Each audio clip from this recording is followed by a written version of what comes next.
I believe, to kind of mitigate the threat of this unkillable composition. Even if they let the Olaf through, the way to kind of break it down, the way to take it apart is to just play a pick composition focused around Fiora, focused around Ahri. These are the picks that you need to really take apart this unkillable composition. So now they're leaving the Olaf open. They're kind of taunting Team Secret here. MVP is saying, you know, pick the unkillable composition if you want. We probably have something up our sleeves to deal with it. And so MVP looking like they have Team Secret's number, instead getting rid of the Darius and the Ziggs early on.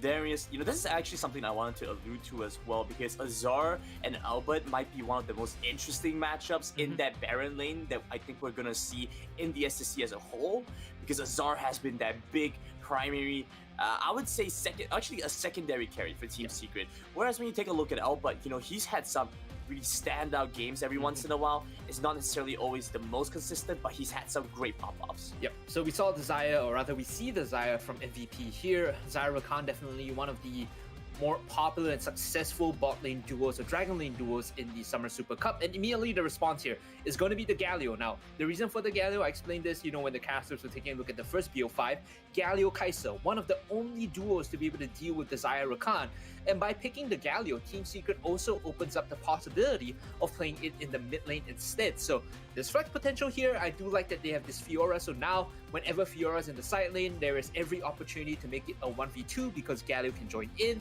Team Secret are setting themselves up for success here by having a strong side laner as well as a strong AD carry here in the form of the Kai'Sa. So they've instantly answered the Xayah Rakan here with the potential Kai'Sa Galio. Meanwhile, on the MVP side, it's going to be Garen, a very stable, solid side top Baron laner rather, coming in for all, but he's really been more proficient on these weak side Baron laners, so I'm happy to see the Garen here for MVP. And this is basically it. This is what you were talking about. Team Secret, you know, they want to go for the Olaf still, and you talked about how MVP had to go for a Fiora-centric pick composition. So Team Secret recognize that, they take away the Fiora, instead going to round off the composition with the Kai'Sa, with the Diana. So it pretty much goes exactly as you've envisioned. It's the Xayah Rakan Dragon lane versus that Kai'Sa Galio Dragon lane. A pretty efficient combo from both sides. It feels like both teams have drafted to get practically what they've wanted. Yep. So let's see how well they can play off of this. As we're getting ready to jump into the Rift, it is once again MVP from the Hong Kong region up against Team Secret from the Philippine region. And a lot of eyes on Team Secret, as our panelists have mentioned. They're looking for a pretty big win for Secret here. Early action already coming in from Team Secret. They're pressuring Papa out. And there was a heal expended coming in from David, as well as a heal and Ignite being used by Chewy and James. Meanwhile, in the mid lane, they're trying to get some lane prior. Azar, again, just forcing Atzi away. I do like this from Team Secret. Understand their win conditions. Get early, lane priority, burn summer spells if you have to, because Trevor needs to be able to walk into the jungle to make something happen, get vision for his team, maybe even combat Pagor in a 1v1 to try and go in for this early aggressive invades. Yahtzee brought down really low, still has the Honey Fruit, but that's both ignites used by Team Secret, and so losing a little bit of early aggression potentially with that, but it does set the Orianna relatively behind, but you can see just heals right up after the Honey Fruit's picked up. Instead, let's take a look back down towards this Dragon lane, because you always talk about how Kai'Sa Galio are one of the few champions that can actually deal with the Xayah Rakan. It looks like this could be a good window for Team Secret to get some space and start roaming towards the mid side. Yep, I was explaining the matchup to the casters as well. The reason Xayah Rakan has such trouble with this Kai'Sa Galio is because you don't present as much of a threat, right?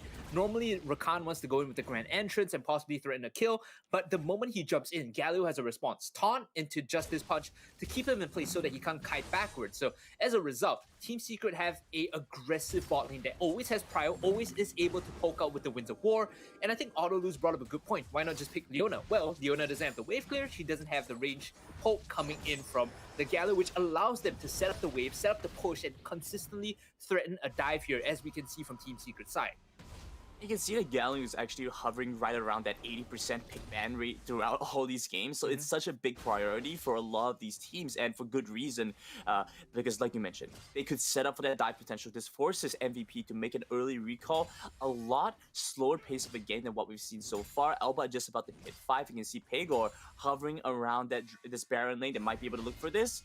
Walks right in under Fiora. Fiora up on the turret. 2v1. Looking to try and survive this, but guess what? Tatsuri in here to join the fight to get good damage onto the Fiora, but the moonfall coming to lock down the Garen, and he's gone. It's a double kill for Team Secret to start off this game. Azar played that dive perfectly. He soaked all the damage with the riposte that allowed Tatsuri to make the rotation up. That was perfect timing. If he was 1 second late on the riposte, Tatsuri would have came in after Azar died, and he probably would have died as well. So I like the communication from Team Secret. I like that they understand their windows, because Pegor, after seeing Papa and David back off, he knows, bot lane, I can't make a play there. I have to go top. Aggression coming in for the bottom side of MVP as they look for the catch on the Chewie, who has to flash away. James comes in with the Winds of Wall to get the Todd. Meanwhile, up towards the Baron lane, Albert finds his revenge and gets the kill onto Azar. Let's take a look over the Pegor because he makes his way down towards this Dragon lane. But Tatsuri has his number. He walks right over, forces them to back off. And okay, so it's a good trade back for MVP, but Team Secret prevent any more losses. I love that they're answering so well, and this stems from that level 1 we saw in the mid lane earlier, because Tatsuri got help from Azar. They both burned their ignites, and as a viewer you might be, well, that's trolling, now they don't have kill potential in the lane. But by doing so, Artsy has to play on the back foot. This allows Tatsuri to rotate around the map and answer any move that Pegor is trying to make, right? The moment he shows up, Diana is there, she's ready to counter engage with the Moonfall and jump back in. So Team Secret, they're using the mid lane as a proxy, not using Trevor, by the way. They're not using the Olaf to counter gank, they're using the Diana. And in this process, it is the jungle for Team Secret that's getting a hit. Collapse coming in from MVP, perhaps. They're looking to try and get the kill onto the Olaf. Trevor has to flash away and use the Ragnarok. It's a flash from James as well. And with this, MVP should be able to collapse on this Inferno Drake. There's not much more they can do here. Great rotation from MVP to start off and pick up the Dragon. Meanwhile, Azor looking to try and free farm up in the Baron lane, but it should just be a quick pickup for MVP. Yep, I believe Team Secret here make the right move by backing off, not contesting that. Oh my goodness! The Crescent Strike connects as the kill headed over to Tatsuri. So at least finds 1 kill back for that Dragon. I'm not sure if they can get anything else here. But as you were saying, Hungry? Yep, the fact that they back off the Inferno, they don't fight, and Tatsuri finds a bonus, a freebie in the mid lane. Now they're ahead in terms of gold, just purely off of Azar and Tatsuri, as we see the 2v1 coming in. Exactly what you were talking about. A new challenger approaches and Albert loses his life. It's claimed by the Galleon. James makes a great rotation after assisting this mid lane. Liking what they're doing right now, and they're finding a bit of their footing. They may have lost that Dragon, but honestly, with a 3,000 gold lead, they kind of nullify that effect. This is why we see the Galio so high priority in the draft, right? They get the early advantage in the Dragon lane. James instantly rotates top. This is the value of the side lane Fiora combined with the Galio. You never get a fair fight as Albert, and now you can see the engage coming in. Jump right onto Papa. Papa uses that Featherstorm, tries to move out the way from the Olaf, but Olaf joining in the Killer Instinct to reposition on top of the Xayah, but it's a flash away, and both summoners used by Papa to get out that fight. A bit of ambitious attempt coming from Team Secret. They tried to set that one up, but they don't have the lockdown because it is an Olaf jungle. He kind of have to chase. He will have to chase them down as opposed to, getting an instantaneous burst off or locking them in place. Itemization is new here. We see the Death's Dance first item for Trevor. Traditionally, we see Black Cleaver. We see potentially even Trinity Force, but this Death Dance just signals that Trevor's looking to skirmish. He's looking to fight. He does want to stay on the map as much as possible, not having a recall. He wants to stay in the thick of the fight as well. And I think Team Secret understand their win conditions here. They know Azar is big in the side lane once he gets fed. All we need is Trevor to just kind of soak damage, take our 4v5s very slowly, allow Azar to play the side lane. I think this kind of goes back to the composition as well, because Team Secret, they're not playing with the Seraphine Sona like we've seen from some of the games. Instead, this time around, a lot more engage focused, a lot more skirmish focused, and so Olaf kind of has to go for some sustain on his own. He can't really rely on a Seraphine Sona to help out. Meanwhile, Moonfall connects over onto the Xayah. The Xayah should be able to get the damage on this. They get the knockout out for the Rakan, and so David continues with the aggression, but Team Secret moving in position to try and stop this one out. Pegor starts up the Rift Herald. So MVP looking for this fight. It's difficult for Tatsuri to join back in, but he grabs the teleport. Might just come into lane. will come into the Rift Terror pit and force away MVP. They're starting this one out. Azar not in this, but neither is Elbot. Okay, here we go. Fight breaks out. David jumps in. Red team does manage to secure it, so Team Secret grab the Rift Terror to start off the fight. The Redemption going to come in as Gallo uses the ultimate to dive back into the back. Gets out of this one. Shockwave not able to connect. It's a pincer coming on the multiple sides. Satsui jumps back in, looking a little bit aggressive, trying to go back in on this. Elbot gets hit by the Grand Challenge, but Azar not going to dive into the 5 members of MVP to just back off. Instead, goes right back onto the Garen, looking to try to do the best that he can. They move back on the Pego, who has to flash away in the mid lane. And the fight extends so long, they finally manage to take down the Fiora and try to move on to Trevor, but can't quite find anything here. Azar a bit too greedy on the ending notes of that play, but we saw how Team Secret wants to navigate these 5v5s. They want to drag it out, they want to kite around, and because there's Death's Dance available for Trevor, he's always going to be, kind of high on effective health, right? Remember that Olaf as a champion is more effective the lower health he is, so that Death's Dance actually gives him a lot more sustain, a lot more combat potential as opposed to something like a Black Cleaver or even a Trinity Force, right? I do like this pickup, especially now that he's gone for the Gargoyles, Stoneplate, Enchant, means that his health pool, his effective health pool, and the amount of sustain he can, use to bring himself back to full is just that much bigger. And so with a couple more pickups as well now, getting the Gargoyle Stoneplate plus that Phage is just going to be a nice little pickup for the Olaf, and we'll have to see what they can do with this because Dragon coming up now is going to be the Cloud Drake. Looking at how MVP have been playing this one out, I think they should be putting a little bit more emphasis around it, considering they also have 5 members just stacking towards this Dragon. Whereas Team Secret, they looked a little bit hesitant to try and commit too much for this. Instead, Azar, actually on the other side, literally just pick up the Scuttle Crab here. He's wasting a lot of time not pushing the turret down, and you can see here this communication from Team Secret is a bit disjointed. They aren't deciding whether they want to play the side lane or contest the Dragon. Right now, they will make the call, drop the Herald mid, group up for this Dragon contest, hopefully pick up mid tier 1 first, and force MVP into a bad spot. Okay, Elbot just does his best to clear out the wave. Meanwhile, over on the side, Hermes looked to get caught out, but it's a lot of damage onto a very tanky Galio, and Hermes still alive after all. That shot connects onto 2. They look to go back on the Treble. Treble pops the Gargoyle Stoneplate, has to flash away, and Tatsuri in a bad spot, so Diana just going to have to get out of that.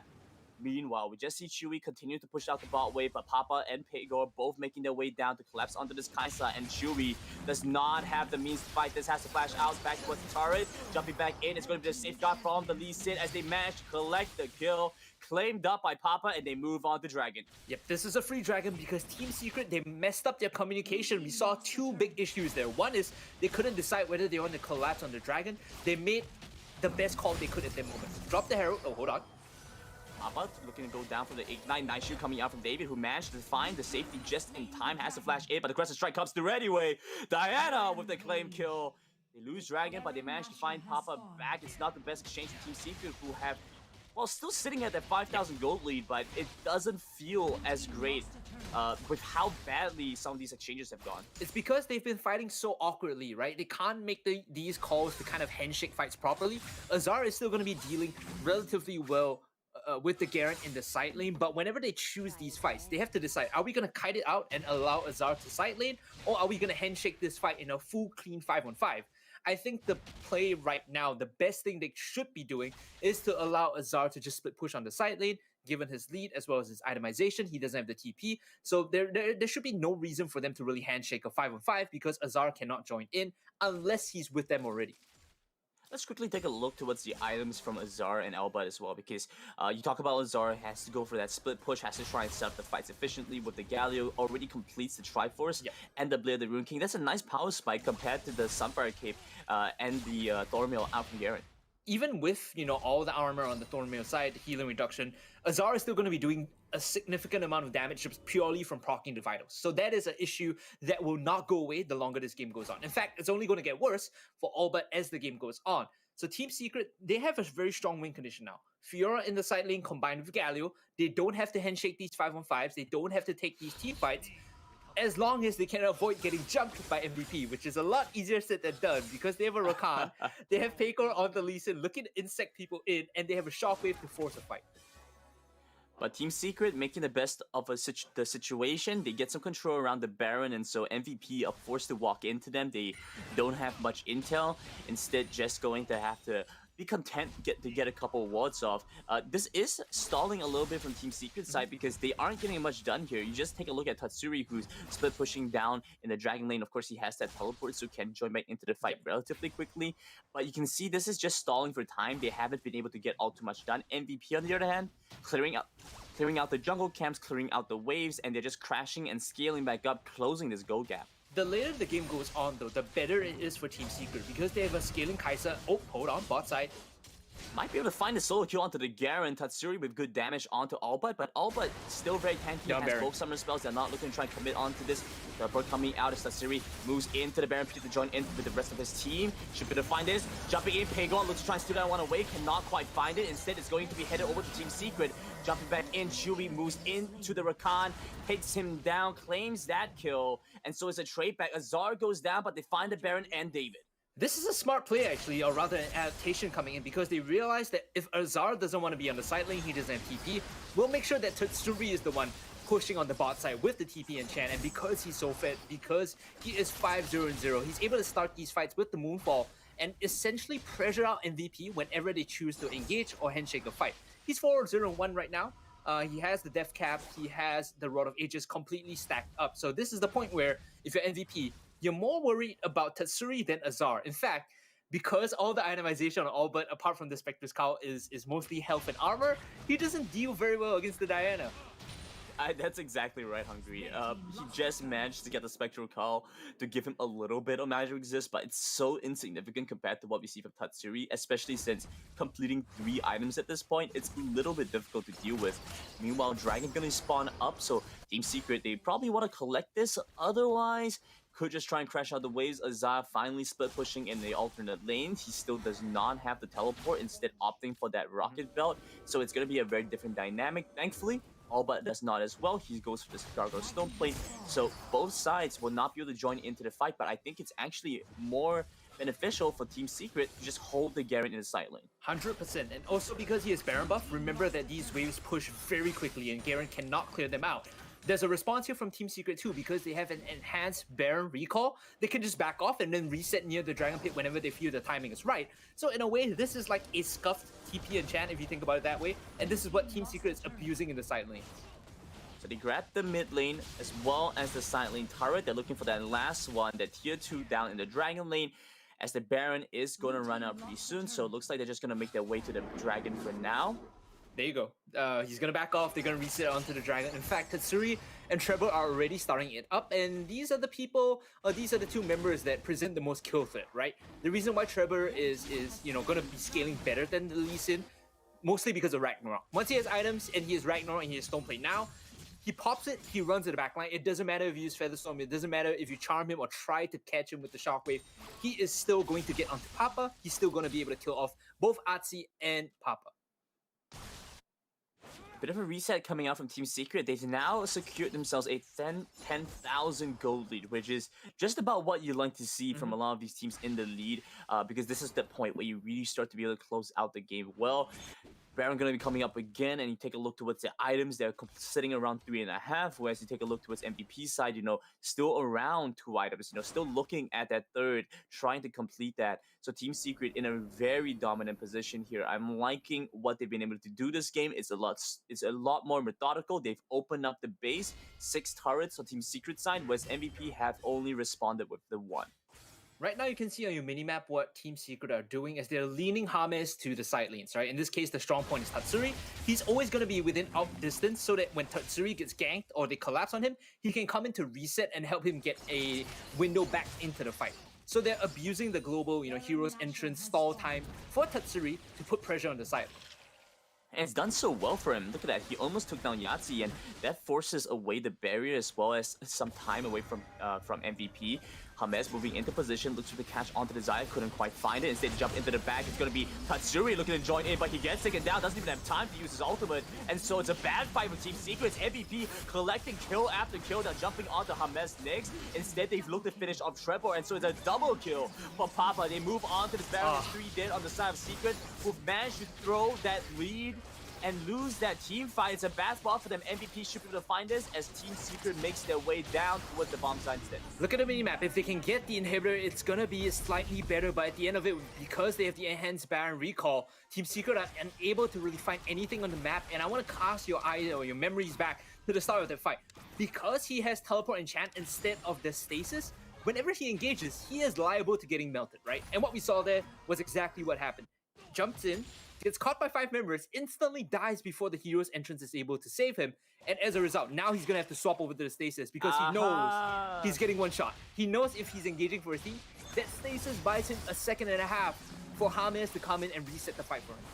I think he was silenced in that fight too, so couldn't even do anything. Couldn't use the Moonfall. I think if he had the Hourglass, that probably could have saved him, gave him some time to come back in and join into the fight when his team was ready to collapse. But so you're absolutely right. They go over for the Hourglass enchant instead. Pegor managed to steal away the blue buff, and so it's just gonna annoy Team Secret a little bit as MVP find their footing and get some control in this game. They're making their way down towards the bomb site now, looking to try and pick this turret, and they have the wave coming in as well.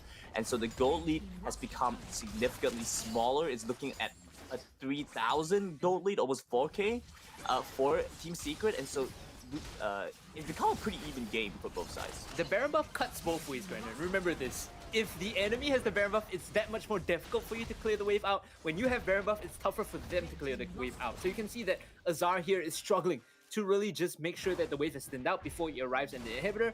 Both top and bot inhibitor, or Baron and Dragon inhibitor, have taken quite a lot of chip damage. So as long as they can consistently get, these good fights, MVP have already started, degrading the base of Team Secret. They're going to be able to siege and raise it very quickly.